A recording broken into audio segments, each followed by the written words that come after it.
पवन सिंह जी का गाना आई नहीं जैसे ही कल लॉन्च हुआ सोशल मीडिया पे सच में बड़ा बवाल मच गया। लेकिन आज जो मैं आपको अभी फोटो दिखा रही हूँ ये पवन सिंह जी के आज के इवेंट का है। सबसे पहले तो आप वीडियो को लाइक करें और चैनल को सब्सक्राइब करना बिल्कुल भी ना भूले। जी हाँ, पवन सिंह जी का गाना आई नहीं जो कि स्त्री 2 में आने वाला है। आज इस गाने को लखनऊ यूनिवर्सिटी में काफ़ी जोरों शोरों से लॉन्च किया गया।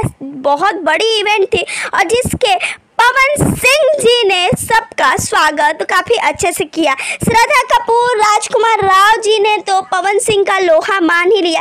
जी हाँ, उन्हीं के कारण, पवन सिंह जी के कारण ही गाना बस कुछ ही मिनटों में ट्रेंडिंग में आ गया था और हाल ये है कि अभी तक ये गाना ट्रेंडिंग में है और धमाका मचाए हुए है। वैसे आपको कैसा लगा गाना और आप कितने ज़्यादा खुश हैं पवन सिंह जी के इतने बड़े अचीवमेंट के लिए? वीडियो में ज़रूर बताएं और वीडियो को लाइक और हमारे चैनल को सब्सक्राइब करें।